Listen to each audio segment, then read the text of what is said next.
2015 में रिलीज किया गया था। इस मूवी के स्टार्टिंग में हम लोग 16 साल के एक लड़के मार्क को देखते हैं जो कि अपने दोस्तों के साथ पार्टी कर रहा होता है। यहाँ वो एक लड़की के पास आता है, लेकिन वो लड़की उसे प्लेजर नहीं देती है और उसके खड़े एल पर धोखा हो जाता है। इसके बाद मार्क अपने घर जाता है। इसके बाद वो अपने लैपटॉप को ऑन करके वीडियोस देखता है और अपने हाथों की शक्ति दिखाकर सो जाता है। सुबह में उसकी मॉम उसे उठाने के लिए आती है। वो उसे कहती है आज तुम्हारे अंकल और जिन आने वाले हैं। मार्क के अंकल और जिन यहाँ आ चुके हैं। जीना अभी यहाँ रसिया से आई थी। जब वो सभी को खाना सर्व कर रही होती है तब मार्क उसे ही देखता है। इसके कुछ देर बाद मार्क अपनी सिस्टर से मिलता है, जहाँ उसकी सिस्टर उसे बताती है कैसे जीना की ड्रेस की वजह से सारे लोग उसे ही देख रहे थे। तभी इनकी मॉम यहाँ आती है और वो इन लोगों से कहती है ये तो रसिया का फैशन है और हम लोगों को उसे उसके कपड़ों से जज नहीं करना चाहिए। जीना की पहले भी एक शादी हो चुकी थी जिससे उसे एक बेटी है और उसका नाम नताशा है। नताशा को लाने के लिए उसकी माँ जीना उसके पास जाती है। जब वो लोग रसिया से लौटती हैं तब फैमिली के सारे लोग उन्हें रिसीव करने के लिए एयरपोर्ट पर जाते हैं, जहाँ मार्क पहली बार नताशा को देखता है जिसकी उम्र 14 साल थी। कुछ दिनों के बाद मार्क के अंकल और जीना शादी कर लेते हैं। मार्क नताशा को अपना घर दिखाने के लिए ले जाता है। इसके बाद वो उसे अपने कमरे में लेकर जाता है। नताशा मार्क से पूछती है तुम यहाँ क्या क्या करते हो। मार्क उससे बोलता है मैं ज्यादातर अपने रूम में टीवी देखता हूँ। तब नताशा उससे पूछती है क्या तुमने यहाँ किसी लड़के के साथ मेकआउट नहीं किया है। ये सुनकर मार्क चौंक जाता है।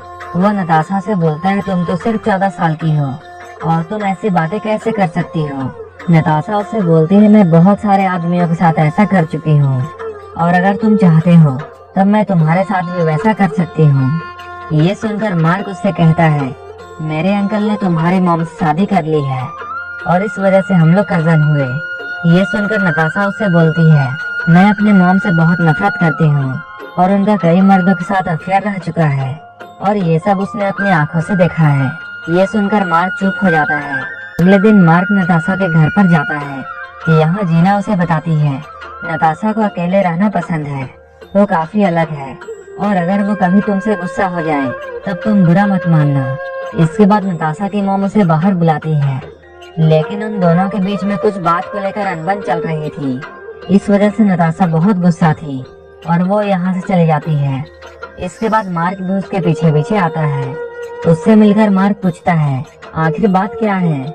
नताशा उससे बोलती है वो अपनी मॉम की शक्ल भी नहीं देखना चाहती है। मेरी मॉम मुझे यहाँ लेकर आई है और तभी से मेरी लाइफ बिल्कुल बोरिंग हो चुकी है। इसके बाद मार्क उसे अपने दोस्त रूफर के पास लेकर जाता है, जहाँ नताशा रूफर से मिलती है। इसके बाद नताशा मार्क से रूफर के बारे में पूछती है। मार्क उसे बताता है उसके पेरेंट्स का डिवोर्स हो चुका है और रूफर यहाँ अकेला रहता है। इसके बाद ये लोग साथ में लंच करते हैं। ये लोग काफी वक्त साथ में गुजारते हैं। इसके बाद जाते हुए नताशा उससे बोलती है कल मैं तुम्हारे घर पर आऊंगी। जब अगले दिन मार्क पढ़ रहा होता है तब नताशा उससे मिलने के लिए आती है।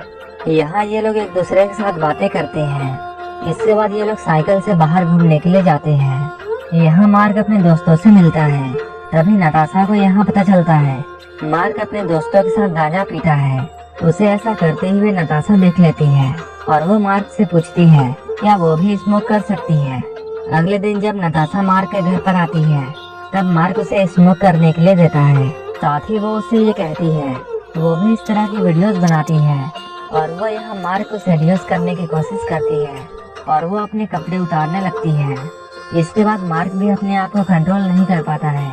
इसके बाद ये लोग बैठकर वीडियोस देखते हैं। नताशा यहाँ मार्क को बताती है वो 12 साल की उम्र में ही ये सब करने लगी थी। वो ऐसा पैसों के लिए करती थी जिसके बारे में उसकी मॉम को पता चल गया था और उसकी मॉम उसके सारे पैसे लेना चाहती थी और यही वजह थी कि वो अपने मॉम से नफरत करती है। इसके बाद ये लोग हर रोज मिलते थे और ये लोग साथ मिलकर भयंकर घपाघप करते थे। अब मार्क को नताशा से प्यार होने लगता है। वो उसे घुमाने के लिए बहुत सारे जगहों पर लेकर जाता है। इसके कुछ दिनों बाद मार्क के अंकल और जीना बाहर चले जाते हैं, इसलिए नताशा मार्क के घर पर ही रुकती है। रात को ये दोनों चैटिंग करते हैं, फिर एक दूसरे को गुड नाइट कहकर सोने के लिए जाते हैं। लेकिन थोड़ी देर बाद नताशा मार्क के कमरे में आती है वो कहती है उसे नींद नहीं आ रही है, इसलिए वो लोग बाहर घूमने के लिए जाते हैं। यहाँ नताशा मार्क को ये बताती है कि उसे यहाँ बहुत अच्छा लगता है और वो मार्क से ये कहती है वो यहाँ सारी जिंदगी रहना चाहती है। मार्क उससे कहता है ये तुम्हारा ही घर है। नताशा मार्क से कहती है मेरी मॉम तुम्हारे अंकल को चीट कर रही है, अभी भी उनका किसी और के साथ अफेयर चल रहा है और मैंने ये बात तुम्हारे अंकल को बता दी है, लेकिन उन्होंने मेरी बात पर भरोसा नहीं किया और वो मुझे ही झूठा समझते हैं। कुछ दिनों बाद जीना और मार्क के अंकल वापस आते हैं। वो लोग नताशा को अपने साथ चलने के लिए कहते हैं, लेकिन नताशा उनके साथ जाना नहीं चाहती है। वो कहती है वो यहीं रहना चाहती है। तब उसकी मॉम गुस्सा होती है और उससे वो बोलती है मुझे पता है तुम यहाँ क्यों रहना चाहती हो और मुझे ये सब पता है कि तुम मार्क के साथ क्या करती हो। इस बात पर नताशा बहुत गुस्सा हो जाती है और वो जीना पर हमला कर देती है। मार्क के डैड उन्हें ऐसा करने से रोकते हैं। इसके बाद नताशा की मॉम उसे जबरदस्ती अपने साथ ले जाती है। अगले दिन मार्क नताशा के घर पर जाता है। यहाँ आकर वो जीना से सॉरी कहता है।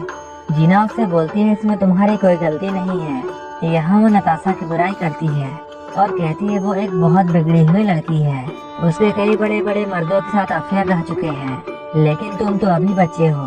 ये कहकर वो मार्क को यहाँ से जाने के लिए बोलती है। जीना यहाँ मार्क को नताशा से मिलने नहीं देती है। उसी रात नताशा अपना सारा सामान लेकर मार्क के घर पर जाती है, जहाँ वो मार्क को बताती है वो फ्लोरिडा जा रही है।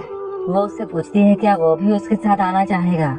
ये कहते हुए वो उसे बताती है मेरी मॉम और तुम्हारे अंकल का डिवोर्स हो चुका है और ये सब मेरी वजह से ही हुआ है, क्योंकि मैं तुम्हारे अंकल के साथ सोई थी ताकि उन दोनों का रिश्ता खराब हो जाए, क्योंकि मैं ऐसा नहीं चाहती थी कि मेरी मॉम तुम्हारे अंकल की जिंदगी बर्बाद कर दे। उस रात नताशा मार्क के घर पर ही रुकती है। जब सुबह होती है तब मार्क अपने बचाए हुए कुछ पैसे उसे देता है ताकि उसकी थोड़ी हेल्प हो जाए। इसके बाद जैसे ही सुबह होती है नताशा अपना सारा सामान लेकर यहाँ से चली जाती है।